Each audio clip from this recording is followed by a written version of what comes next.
Coming your way from Alisa Hotel Labone, it's such a delight to bring you the role model dialogue exclusively on Truth TV. My name is Samuel Ajiman Prempe, and I bring to you the show that presents distinguished African personalities whose contributions in the country, on the continent, and all beyond are worthy of emulation. So, you have the remarkable pleasure from the comfort of your location to engage persons who, as it were, can serve as mentors and role models to your life and business. On the show today, we have one of Ghana's finest artists who has been exported globally. And I'd like you to join me as we receive and welcome Trigmatic on the show. Hi, Samuel.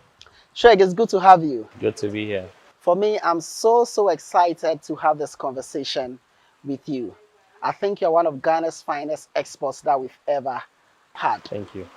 Good. I want us to go straight into some of the credible awards that you have received globally, and for you, what they affirmed for you. Well, thank you. I think I would start with the first one would be when we did the longest charity table, which I was the ambassador for the Food for All campaign at the time, and we got an award for an international award. I think it has to do with social work from Dubai. That'll be the first. The second will be, I wouldn't call that an award, but when I was able to become a local host for the Global Leaders Program, Okay. for me it was a big one because it was a program I had followed for a while, and then for them to reach out, I was super excited about that. All the other ones has to do with music, which I would have to like cast my mind back to some Yeah. of them. Yeah. Yes, but it's been a great journey, I must say. Great. So, in terms of your career, what has informed the kind of music that you've been doing? Well, I think it's just the drive to see a more sane society. It's just my love for positivity, and also maybe a great influence from my faith, which I can't sway away from. So it's everything I do. I believe is sort of connected to a bigger purpose. So there's the need to always drum in that message of Christianity, of good morals, positivity every now and then. In as much as you want people to have fun, you also have to send in that message because we are messengers. And wherever we go, or even if we're not there physically, our music travels. So it's just, the grand agenda of sending out a positive message all the time. And that has informed the kind of music that I do. But for you, what does music mean to you? Music is everything. To me, music is the most powerful tool. I always say it's a tool that hits you directly and indirectly. You don't need to know the person to hear their message. Music can be described as the only tool, and I say the only because it's been tried, it's been tested. It's the only tool that can be used to treat any kind of illness. It's the only medicine. It's food to the soul, as people say. It's so powerful that when taken for granted, it can cause damage. You know, that's how powerful music is, and it's so powerful that when harnessed well, when treated well, can bring you a lot of returns. Whether on the national level or on the international level. I mean, it's happened in the past where people say, like in Americas and Co, they say this kind of song is bringing violence, and people think that but it is. I mean, people can listen to music and say, oh, I want to do this. There's been times when people have listened to songs and it's led them to suicide. Music is powerful. Music in itself has a very strong force, and it can't be taken for granted. Yeah. So, talking of what music could do, it could make people happy, it could make people sad, it could make people violent. When you are putting together a piece, where do you envisage your songs being played? At the nightclub, at the church, at parties? Where do you envisage your music to be? Well, I see my music to be played, everywhere, if I should say. I have danceable tunes as well, which could be played in the club. But that's not like my priority. My priority is when you're by yourself and you want to reflect. You know, that's where I see my music played a lot of times. When you're probably taking a drive, when you are, having a quiet time by yourself, when you want to stay sane, that's why I see, someone listening to my music. I mean, I have songs that could also help or aid in making babies. So that's that. Wow. That's that. It could be played anywhere at weddings, at parties, where families are together. But most importantly, my songs are targeted to, to the soul, to the individual's reflective moments. Yeah. Yeah. Sheikh, where did you have your education? Oh, here in Ghana, I schooled in Dansoman, home care nursery. Then went to Datus a little bit and went to Oh, Martin de Porres. I And then see. from Martin de Porres went to St. Martin Secondary School. You went to the flashy schools, especially at those times. Yeah, at the time, yeah, at the time. Yeah. I mean, it's still one of a. I Yeah, mean, we that's can't take true. it away from us. Yeah, that's It's true. one To a of, yeah, certain it's still extent. one To a of the good certain schools. Oh no, extent. to a large extent, I must say, my school still has one of the best in Ghana when it comes to, yeah, Okay. when it comes to economy, governance, everything, Uh, entertainment, everything. I see. So then I moved to St. Martin's High School, and then from there I did NIT. From Oh, NIT to UPS, it was IPS then, and then from there to Central University. Yeah. so wait, you did IPS, UPSA, and you went to Central, first degree, second degree. No, first degree at Central, but I did a professional course. I did my Sim UK Okay, at IPS. okay, that's marketing. Marketing is Chartered Institute of Okay, so Marketing. you Yeah. have a background in IT. Is it programming Yes, I at did NIT? SQL, computer language, yeah, programming sort of, yeah. Okay, so how are all these I things did playing? database administration Database actually, administration. yeah. Okay, how are all these things playing in your music? Um, Database administration, marketing.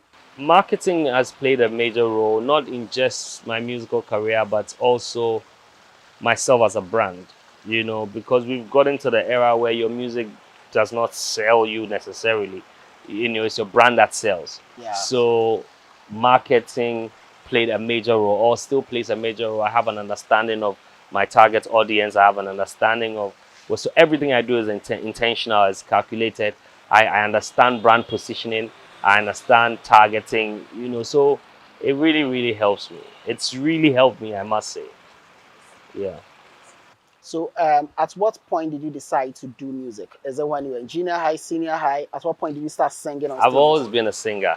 I've always been a singer, rapper. I've always loved music from my childhood days. From primary school, everybody knew me as the performer for the school, not just in the school choir. I have Oh, you done, were in the school choir. yeah, I was in So the you used school to sing choir as what, well. hymns, choral Yes, music? yes, yes, hymns, yes. Wow.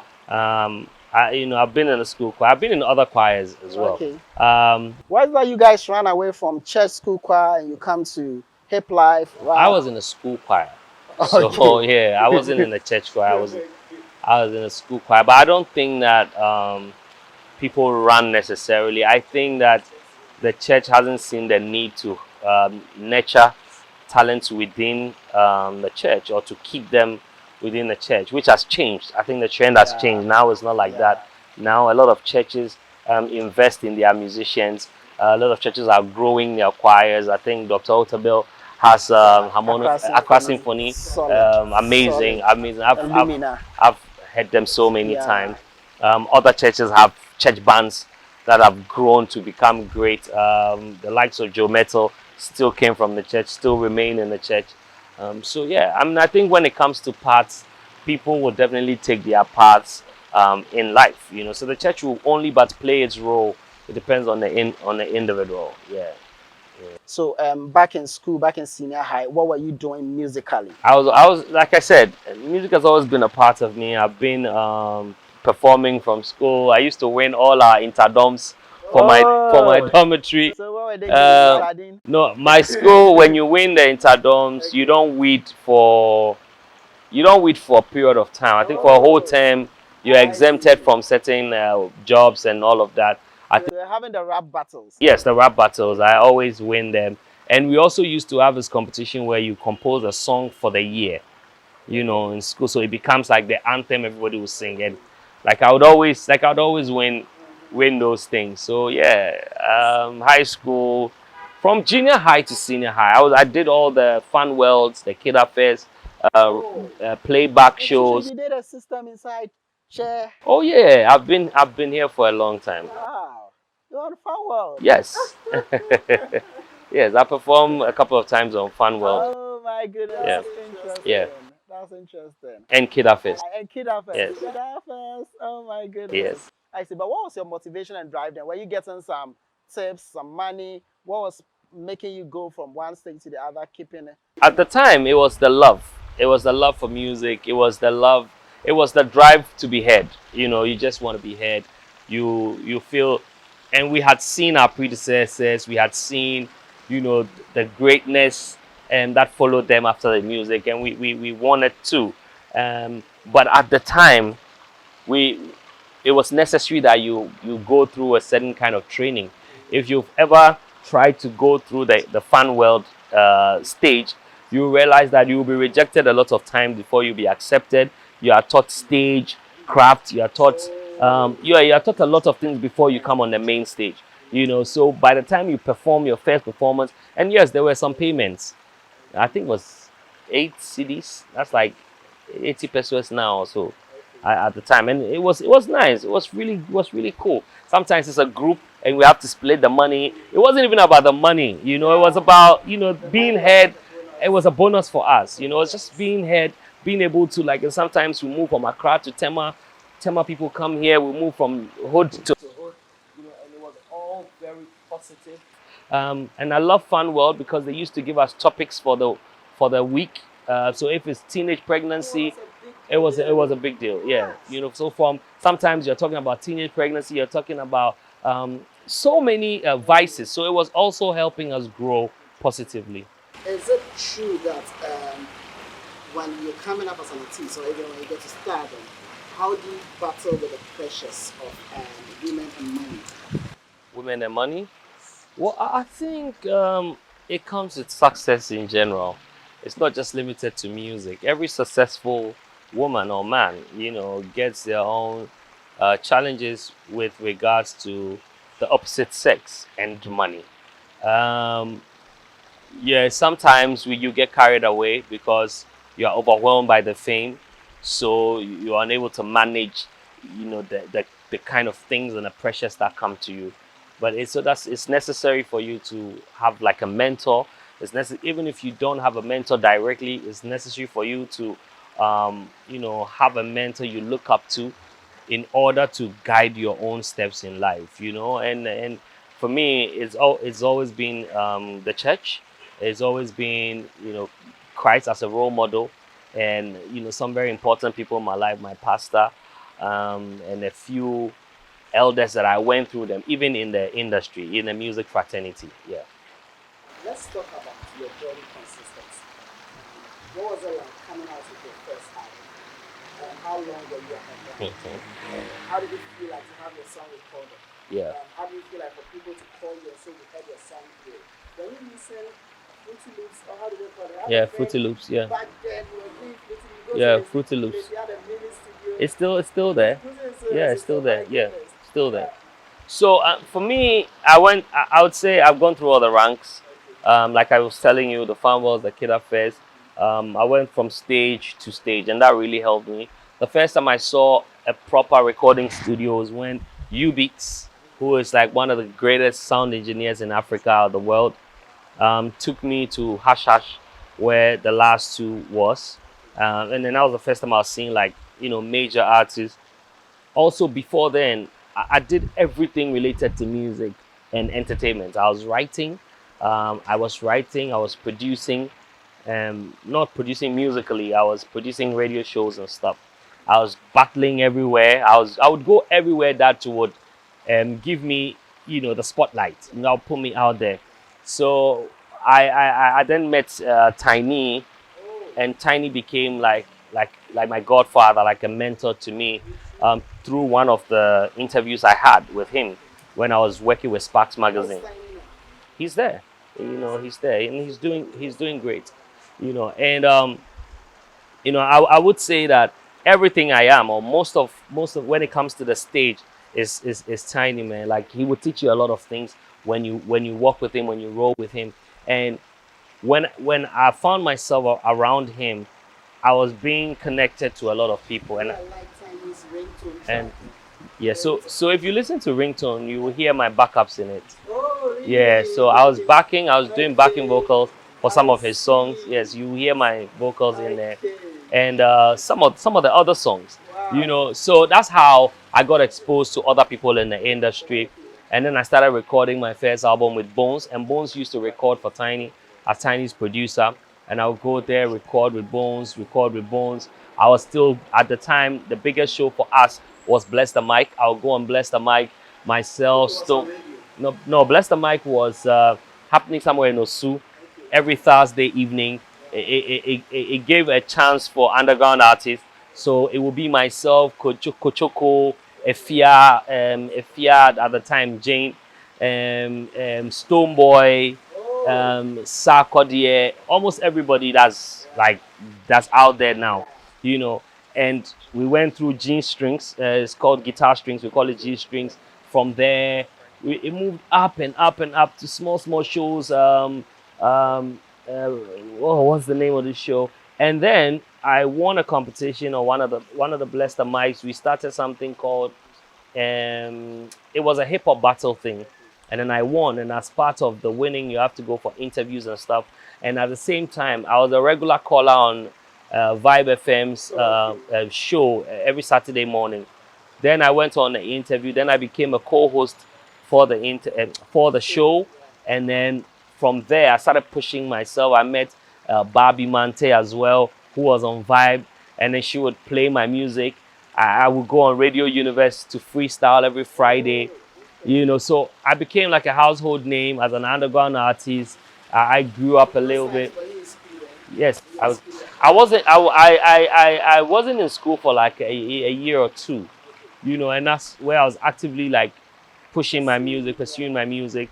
Um, then I started IPS again after I did my first mixtape. So I used to like even push my mixtape when I was on campus.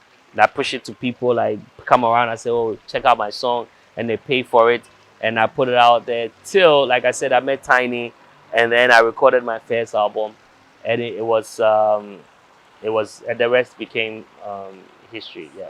So how did your colleagues especially get to see you? How did they perceive you? Did they see you as a celeb, a star, a Tulu person, and a serious person who's not taking academics? How was it like for you? No, I mean, I think in life, people who will not understand you would would condemn you, but then you had a few who also believe in you. Big shouts to people like Pakwesi, PK, people like Paddy, my friend Paddy, and then most importantly, the guys from the streets, from Tankasilai, my Oh, guys from yes, yes. Tankasilai, from Blacksmith Tankasilai.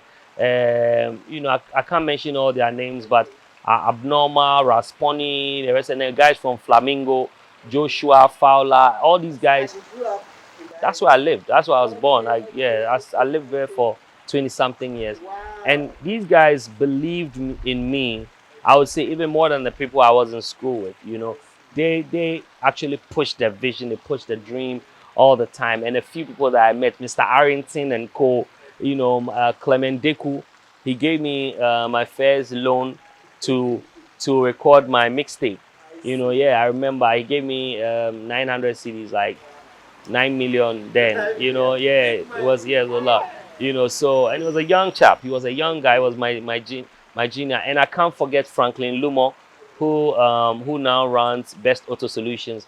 But he was like maybe my first, I would say, boss, or the first person to give me a job. He owns Sparks magazine, and he used to sponsor my music as well. He was also my junior in school. So my colleagues were not like the biggest fans till I became Trig, and then some of them, got along. But I don't fault them. If you're a painter, people will never understand the painting till it's done, and then when it's done, they buy it for a high price. Yeah. So how was school like for you? How was you trying to combine studies and also giving the best pieces out? How was your performance in school? Oh, it was easy for me. Like I know books more, So yeah, for me, it was easy. Like, and I don't know how I became or I was like that, but I was sort of focused. I love to be in school, and at the same time, I love doing the studio work because I had a plan. I've always had a plan.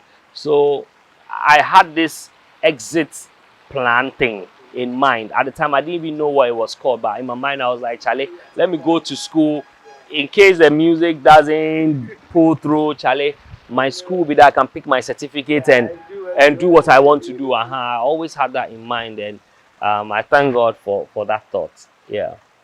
And to what extent do you think your questions have been helpful? Oh, to a large extent, I must tell you, I should have given up long time ago on this whole music thing. If I wasn't this person, if I wasn't this guy that never stops, I think that it's brought me far.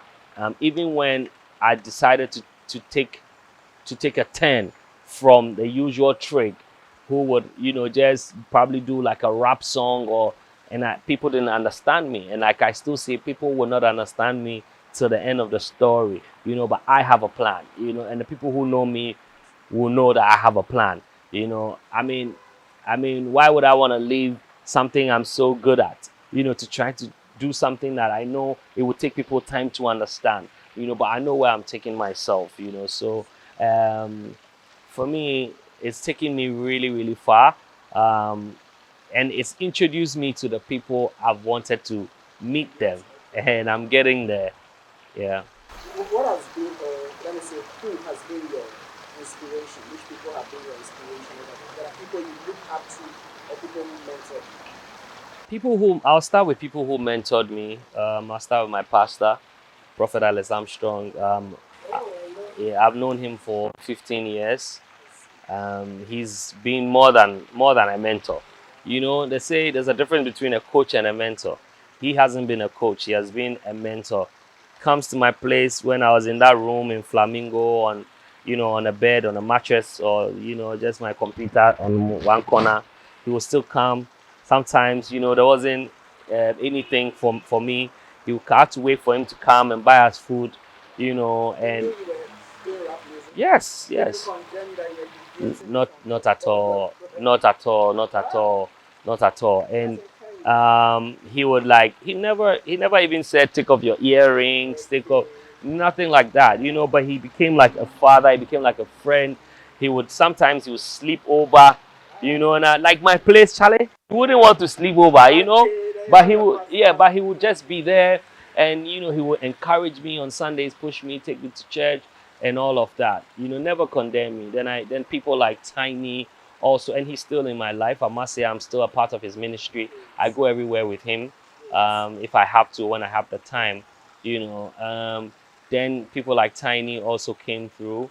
And then with the other ones, I may not remember their names, but these are two major people who've contributed. Maybe people like my grandmother, who took care of me from the onset. And then uh, yeah, I grew up with my grandma. Yeah. So I have also friends who've been like mentors, and then I have mentors from a distance. People like Richard Addison, who's also a brother and a partner. Um, I thank him so much. He introduced me to that Greek side of me. Um, I always admired him from a distance and his social work. Oh my goodness, I've not seen a selfless person like that. Yeah, like everything he does is selfless. Like he will do things and say, "Don't take a picture, don't record a video," and he did it for 10 years. Till I said that no. I'm taking over your PR. We have to push it out. And then also the likes of Akable was been a great inspiration for me. Um, these musicians have had time for me. People like Manchaikwe, who also at a point in my life took me through some of the things that I know. Um, Godfred, I can't take away anything from Godfred, who was my first manager. Um, Nana Chilling, Osei Bibi, all the guys, Ejeku, I'm actually getting goosebumps. It you know. tells me to a large extent that for whatever you do, the level of success you want to attain, there are quite a lot of people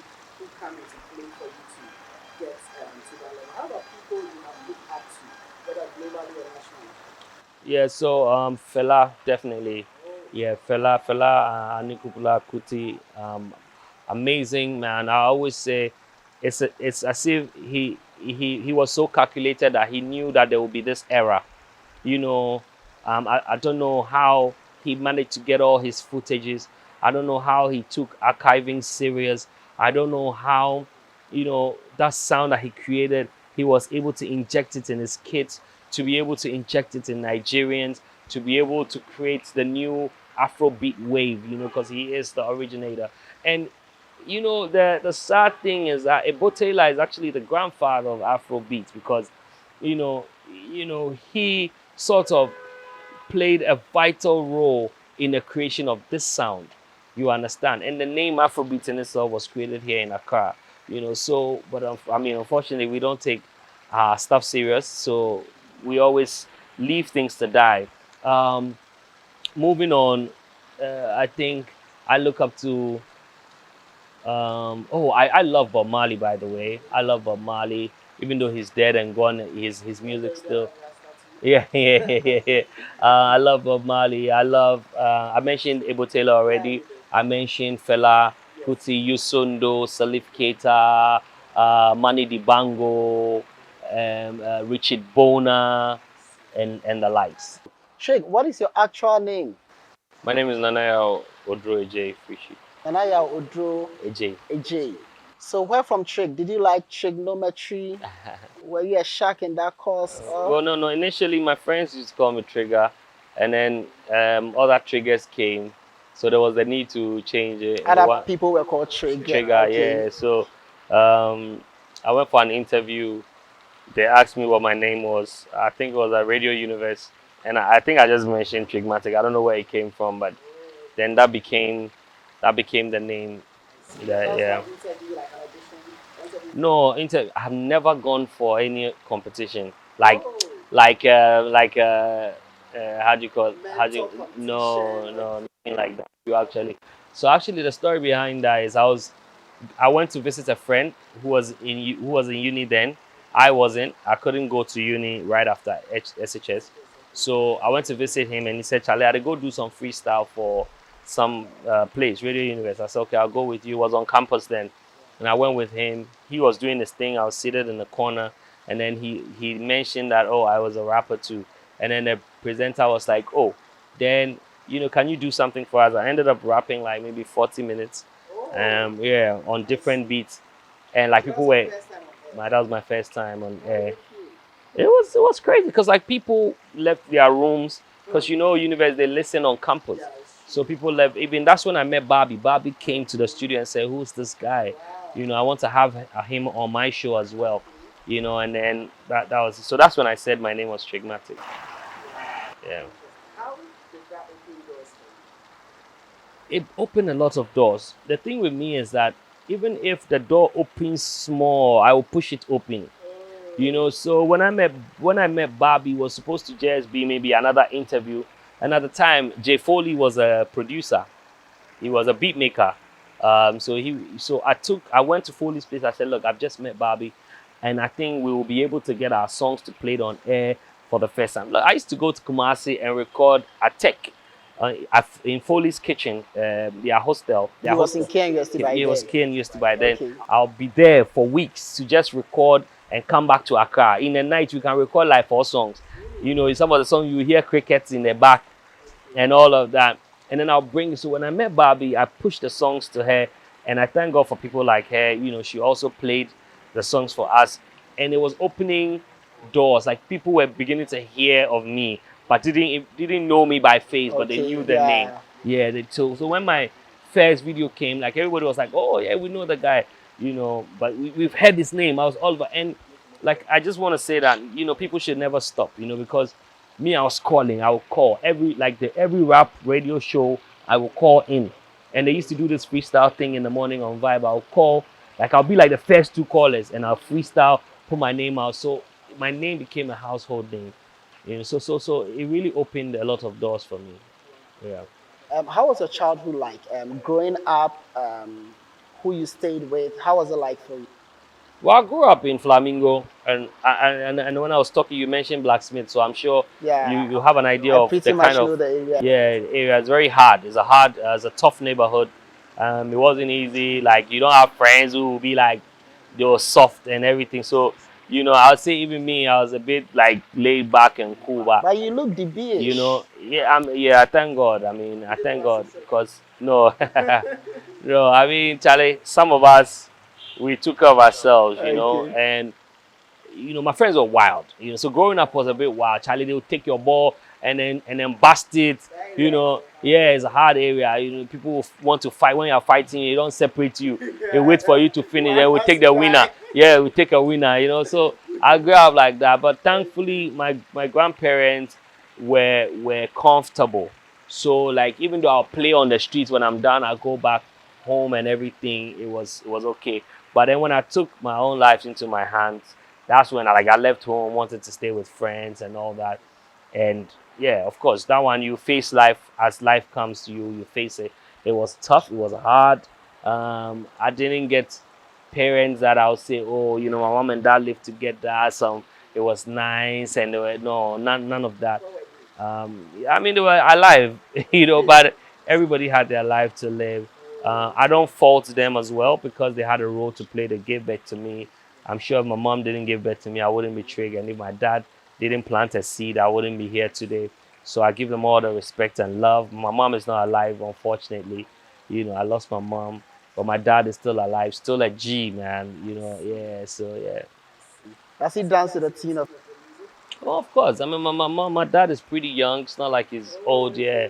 So he does. And Charlie, he's just a G, man. He's just a G. That's all I can say.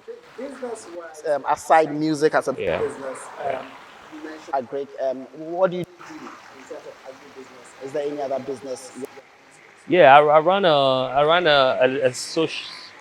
I don't want to say social media. I say digital marketing agency called Be Wired. Initially, it was Matic Multimedia, and then I run Be Wired. We manage and handle social media accounts. We do page management. We do some printing. We do anything digital marketing. We do we do ads as well. We've worked with a few brands out there. We do design, graphic designing, logo creation, and stuff like that. So that's what I do. Besides the agribusiness, I'm a partner to Kent Farms. Um, um, yeah, so we have BYD. Then I have BYD Network, which is a group of young people who I'm able to assist. And then I also have the Matic Music Club, which is a club that aids young children to understand what music's about. We also teach them music. Currently, That means that my music career can see like. oh yes, it can. Currently, we're about to start a virtual class in collaboration with the National Folklore Board. It's going to start running maybe second or third week in October. Folklore. And yes, I am even though every Ghanaian is a folklore ambassador, Okay. I am the face of the folklore as a folklore ambassador. Okay. And I'm also a friend. I like to call myself a friend to the folklore board, and yeah, I do help them in a few things. So we are collaborating myself, and I also was part in the formation of the folklore clubs. So yes, I did play a role in that. So we're partnering to show the virtual classes. I'm a local host for the Global Leaders Program. That means I'm able to host more than 4 international musicians or teachers or students. Last year, I partnered with 3GC, which is an African American group of people from the diaspora. Partnered with them. They had 21 students come in. I took them around the schools where we teach. I'm in 2 schools for now. It was 4, but I reduced them to 2 now because of COVID. I have to go virtual. So these are some of the things that one of the things that I do, and I run an independent label. I'm signed by myself. Yes, and we're looking at putting on an artist by name Ancient, but we're still working. We're still working on him, and we do handle brands as well. Yeah. So for the next generation of artists, you just mentioned you are working on something. Yeah. Sorry. To which extent are you contributing to making sure other young people come up and don't face the same challenges that you do? Yeah, that's why we're doing the Matic Music Club. It's key. It's one of the reasons people must understand that How music can I join the music group? now it's open to all. Initially, it was just in schools as an after school club. So it was in Martin Forest, which is my alma mater, and So then you took it I there for took the it there start. for the start, and then I got another school in Dansuman as well. So now it's going to go virtual, so it will be easy. People can learn whether they subscribe to us or not. They can still learn, but I encourage them to subscribe because we do have some master classes that will aid them. I also, at this point, will bring in the Alliance for Change in Ghana music industry. I'm a strong member. I'm part of their communications team. We represent, we are a force that is in to push for proper structures and infrastructure to be put in place for the music industry to run. I'm talking about royalties. I'm talking about understanding the music. And then we do have music minds on Mondays as part of the alliance. So I treat every underground musician or even established musicians who do not understand the music business. People don't understand how whether they are music rights owners, who is the music rights owner, who a producer is, who a sound engineer is. How can I make my money? How can I get money from streams? People are streaming, but they don't know how to get the monies back. Why I should avoid giving my music out for free. How I can make money when when somebody picks my music and uses it in a film, which is called synchronization. How do I understand synchronization, licensing, and all this is contracting and all that. We also do pro bono jobs for musicians. Like we can give them lawyers to work on their stuff for them.